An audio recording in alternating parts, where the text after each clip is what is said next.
She believed she was completely alone in that house.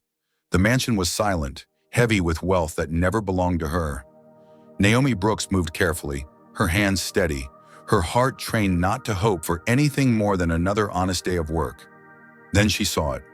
Thousands of dollars lying openly on a bedroom dresser, as if someone had forgotten what temptation could do to a person like her. A black woman, a cleaner, invisible in rooms like this. Her breath caught, her fingers trembled. In that single moment, fear, dignity, survival, and faith collided inside her chest. She didn't know someone was watching. She didn't know this wasn't an accident.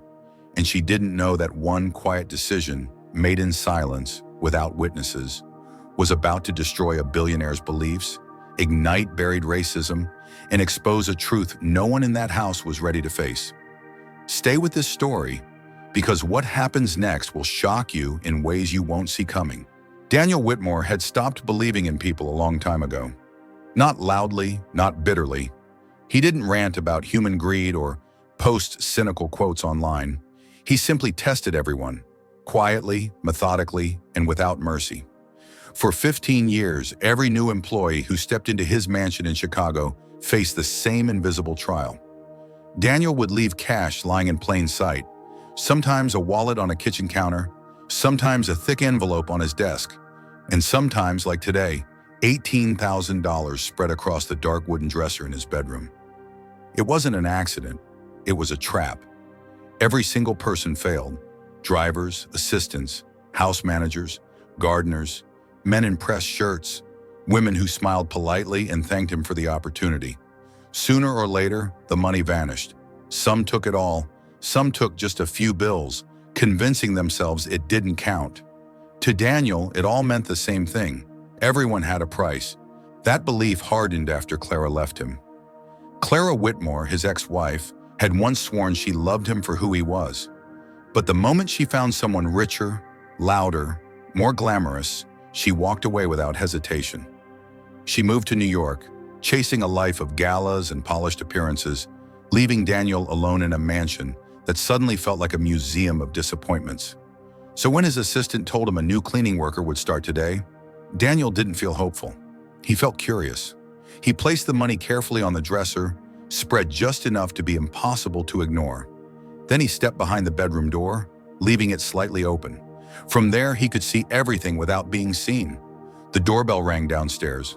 A few minutes later, he heard footsteps on the stairs.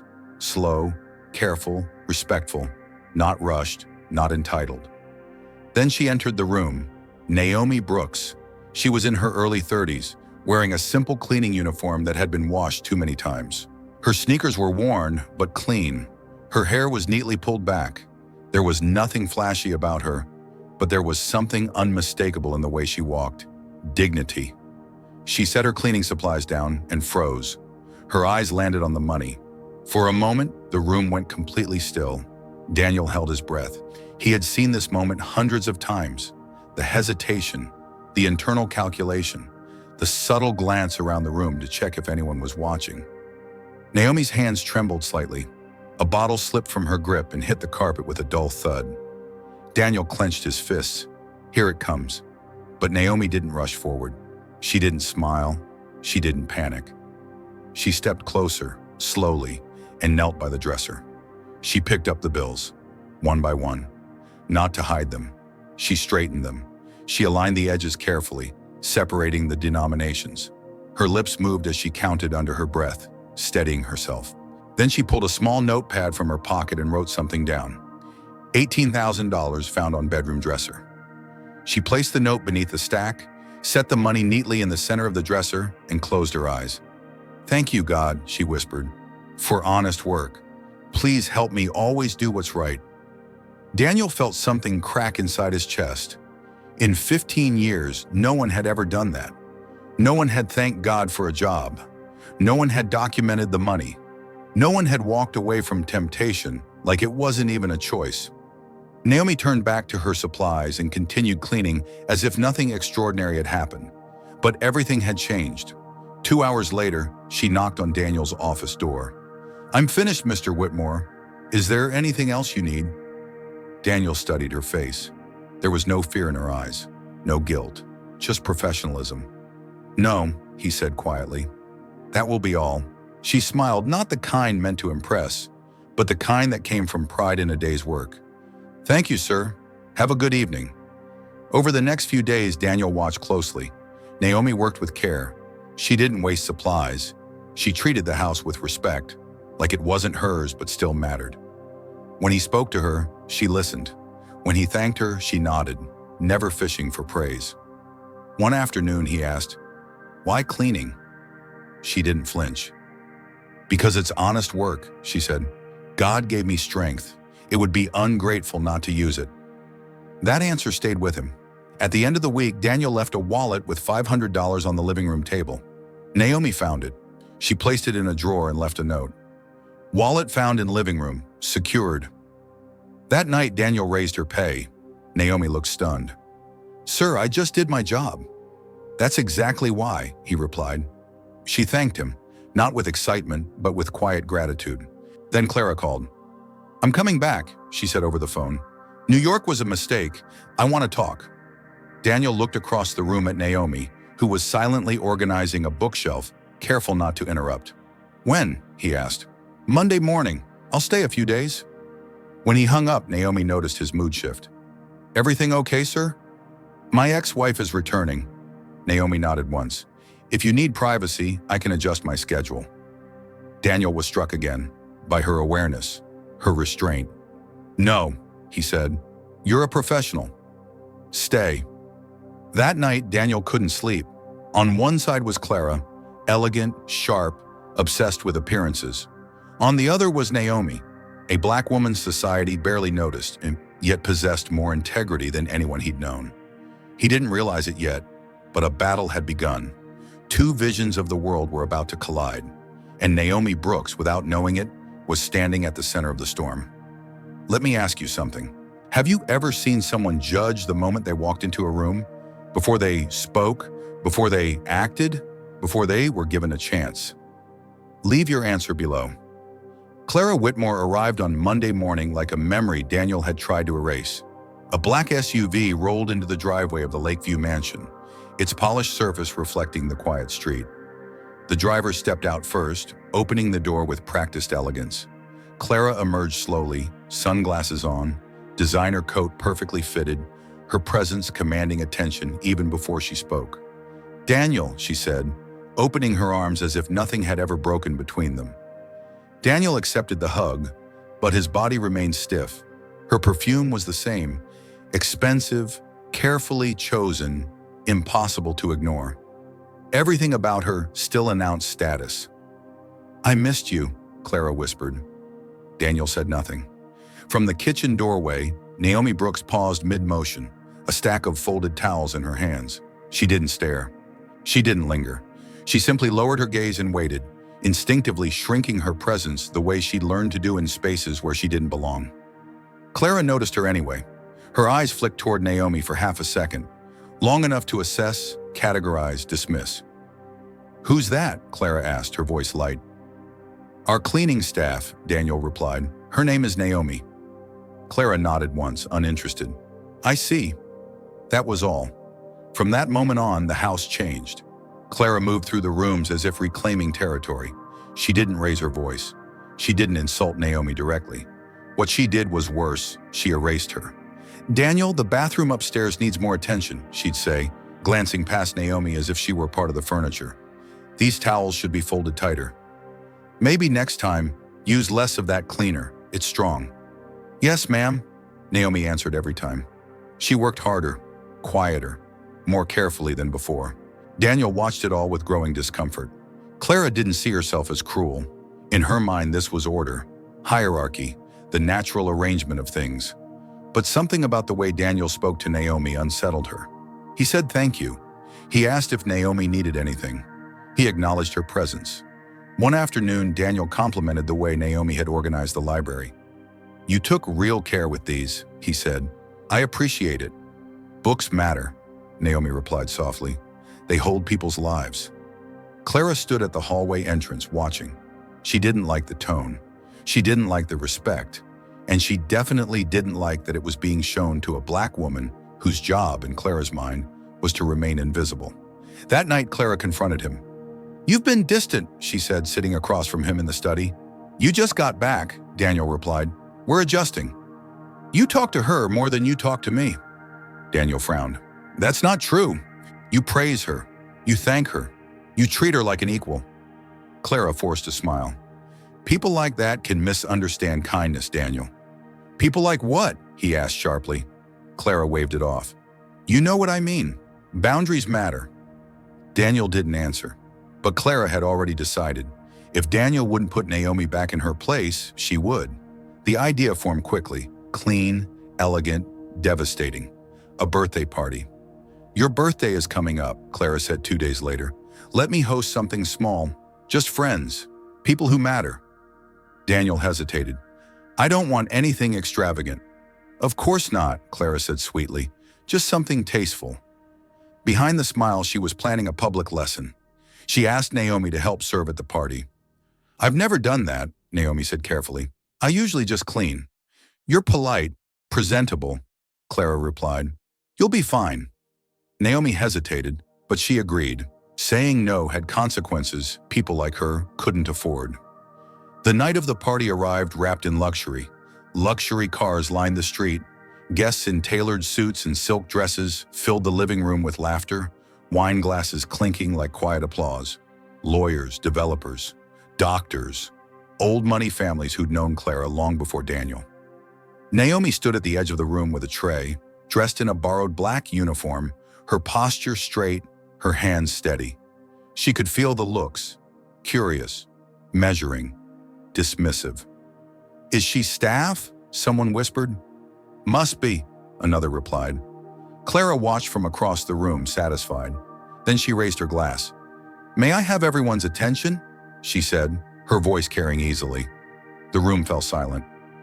"I just want to say how grateful I am for all of you. True friends, people who understand how important it is to know where we belong." Daniel's chest tightened. Clara's eyes slid toward Naomi.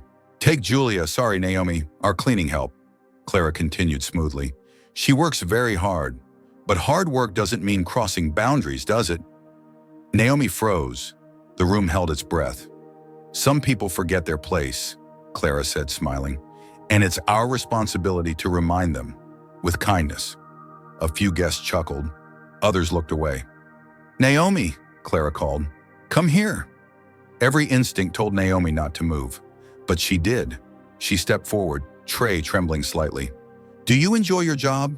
Clara asked. "Yes, ma'am," Naomi replied, her voice calm. "And you understand your role here?" Naomi lifted her chin. "I'm here to work." "Exactly," Clara said. "Work, not to confuse familiarity with equality." The words landed like a slap. Daniel stepped forward. "That's enough." But Clara wasn't finished. "We all have different starting points," she said, gesturing vaguely. "Different backgrounds. It's important to accept that not everyone belongs in every space." Naomi felt the heat rise behind her eyes. Not tears, but anger held back by years of practice. She said nothing. That silence changed everything. "Stop," Daniel said loudly. The room turned toward him. "What you're doing is humiliating," he said, "and it says far more about you than it does about her." Clara's smile cracked. "I'm just being honest." "No," Daniel replied. "You're being cruel." He turned to the guests. "Naomi Brooks found thousands of dollars in this house and didn't take a single cent. She has more integrity than half the people in this room." Gasps rippled through the crowd. Clara went pale. "And you," Daniel continued, looking at his ex-wife, "left me for someone richer and came back when it suited you." Silence. One by one, guests began to leave. Some nodded at Naomi on their way out. Others couldn't meet her eyes. When the house finally emptied, Naomi stood alone in the center of the room, dignity intact, heart pounding. Daniel approached her quietly. "I'm sorry," he said. Naomi met his gaze. "I've lived with worse." But they both knew this wasn't over. It was only the beginning. The morning after the party, the mansion felt different. Not quieter, just honest. Sunlight spilled through the windows, exposing fingerprints on glass tables, half-forgotten glasses, and the residue of a night that had revealed more than anyone intended. Daniel Whitmore sat alone at the kitchen table. staring at a cold cup of coffee he hadn't touched. Across the room, Naomi Brooks moved the way she always did. Steady, focused, uncomplaining. She wiped counters. She rinsed cups. She did not bring up the night before. That, more than anything, unsettled Daniel. "Naomi," he said finally. She stopped and turned. "Yes, sir?" "Sit down, please." She hesitated. Then carefully she pulled out a chair. "I owe you more than an apology," Daniel said. "I let it go too far." Naomi met his eyes. There was no bitterness in her expression, just a calm that came from surviving things people like Clara would never understand. "You didn't create the system," Naomi said. "You just saw it." Daniel swallowed. "I don't want you to be exposed to that again." She nodded. "Neither do I." That was when Daniel made a decision, one that would change both their lives. "I'm starting a new company," he said. "A smaller operation. I need someone I trust, someone with integrity." Naomi's brow furrowed. "Sir, I clean houses." "You do much more than that," Daniel replied. "I want you to start as an administrative assistant. You'd learn on the job." The silence that followed wasn't disbelief, it was fear. "I don't have office experience," Naomi said quietly, "and people won't take me seriously." Daniel leaned forward. "They will if the results speak." She took a long breath. For years, opportunity had been something she watched pass other people by. "If you're willing to teach me," she said, "I'm willing to work harder than anyone you've ever hired." He smiled. "That's all I'm asking." Naomi's first day at the new office was terrifying. The space was modest. The desk was plain. The computer felt foreign beneath her fingers. She struggled with software, misdirected calls, and second-guessed every email she sent. But she stayed late. She studied at night. She asked questions when pride told her not to. Weeks turned into months, and slowly, quietly, Naomi became indispensable. She organized schedules, streamlined processes, cut costs without sacrificing quality. She enrolled in evening courses, paying attention the way someone does when failure isn't an option. Daniel noticed something else too. When new hires came in, especially those who looked like Naomi once had, she treated them with respect. She saw them. That didn't go unnoticed. But Clara noticed too. She watched from a distance as whispers about Naomi's rise began circulating. And she didn't like the narrative. A former cleaning worker, a black woman, promoted too fast. Clara reached out to an old contact in the press. "There's a story here," she said smoothly. "Favoritism, image management, you should look into it." The reporter showed up at the company's opening event weeks later, recorder in hand. "Ms. Brooks," he asked publicly, "is it true you were cleaning houses just months ago?" Naomi didn't flinch. "Yes," she said. "And now you're coordinating operations?" "Yes." "Some might question how that happened." Naomi paused and then spoke. "I worked, I studied, and I delivered results." She held up a report. Productivity up 40%, costs down 15%, 0 client complaints. The room went still. "These numbers don't care what I look like," Naomi continued. "They don't care where I started." The reporter lowered his recorder. The crowd applauded. Clara left without a word. In the months that followed, Naomi was promoted again, this time to operations manager. She spoke at conferences. She mentored others. She never forgot where she came from. One afternoon, Daniel found her standing by the window, watching the city. "Do you ever think about that night?" he asked. She nodded. "Sometimes." "Does it still hurt?" Naomi thought for a moment. "It reminds me why I kept my dignity." Daniel smiled. "You changed how I see the world." "No," Naomi said gently. "I showed you what was already there." Years later, people would tell Naomi's story as proof that opportunity, paired with fairness, could rewrite a life, and that the greatest response to discrimination isn't revenge. It's rising so high the prejudice can't reach you anymore. Before we end, let me ask you, how did this story make you feel? Do you believe Naomi's strength came from silence or from knowing when to speak? If this story moved you, comment 111 below. Tell us, what country are you watching from? And if you believe stories like this matter, share this video so others can see it too.